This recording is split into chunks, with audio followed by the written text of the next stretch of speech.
Hai Teens, jumpa kembali dalam acara TFC. Kali ini kita akan menyimak tulisan Pendeta Helen Aramada dalam buku renungan Teens for Christ dengan judul Mereka yang Curiga Padaku, berdasarkan Kisah Para Rasul 9 ayat 19 sampai 31.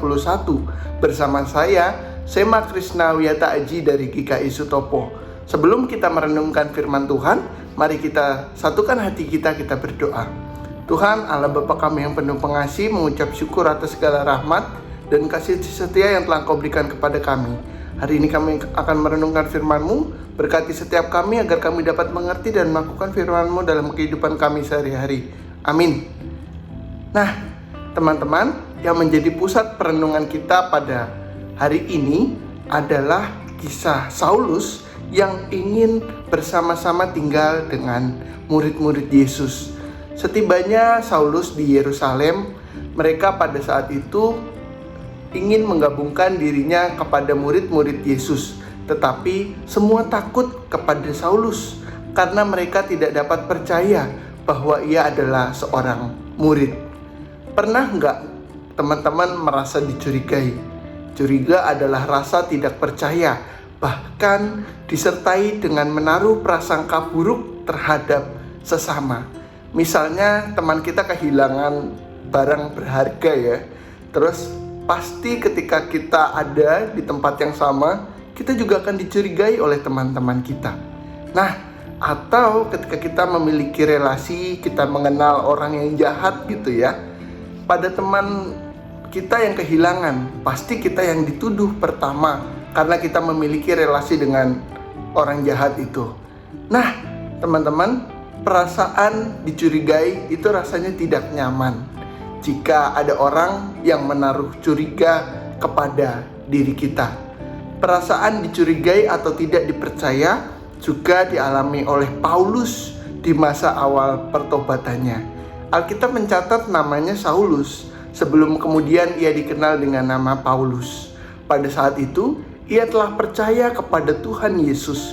Bahkan ia sudah memberikan diri untuk melayani, mengabarkan firman Tuhan. Namun, pada saat ia menggabungkan diri kepada murid-murid Yesus pada saat itu, mereka semua tidak percaya bahwa Saulus telah bertobat. Nah, murid-murid pada saat itu merasa takut karena mengetahui Saulus dahulu suka menganiaya umat Tuhan. Rasanya tidak mungkin kini ia bertobat menjadi murid Tuhan. Lalu, apa yang dilakukan Saulus di tengah ketidakpercayaan murid-murid Tuhan Yesus kepada dirinya pada saat itu? Ini yang penting. Saulus tetap tinggal di antara mereka. Ia tetap berbuat baik dan tetap mengajar dengan berani dalam nama Tuhan. Nah, teman-teman, atau yang biasa kita sapa dengan teens ya, suatu kali ada seorang yang mencurigai kamu berbuat hal yang tidak kamu lakukan. Mungkin akan merasa sedih, marah, kecewa, dan bahkan tidak ingin bertemu lagi dengannya. Belajar dari pengalaman Saulus, kita diingatkan untuk tetap berada di antara mereka yang mencurigai kita. Walaupun terasa kurang nyaman ya, jangan menjauhi atau bahkan marah kepada mereka. Tetaplah lakukan yang baik, nyatakan kasih kepada mereka sendiri, sehingga pada akhirnya mereka yang tahu kebenarannya. Dan pada saatnya juga Tuhan akan menyatakan kebenaran jika kita setia melakukan tanggung jawab kita. Mari bersama-sama kita berdoa. Tuhan yang selalu mengetahui kegelisahan kami, mampukan kami untuk senantiasa ada di tengah orang-orang yang mencurigai kami dan bahkan menaruh prasangka buruk terhadap kami. Mampukan kami juga Tuhan di sini untuk tidak menghakimi dan tetap berbuat sesuai kehendak-Mu. Amin. Demikian renungan kita pada hari ini. Jangan lupa subscribe, like, dan bagikan kepada yang lain. Tuhan memberkati.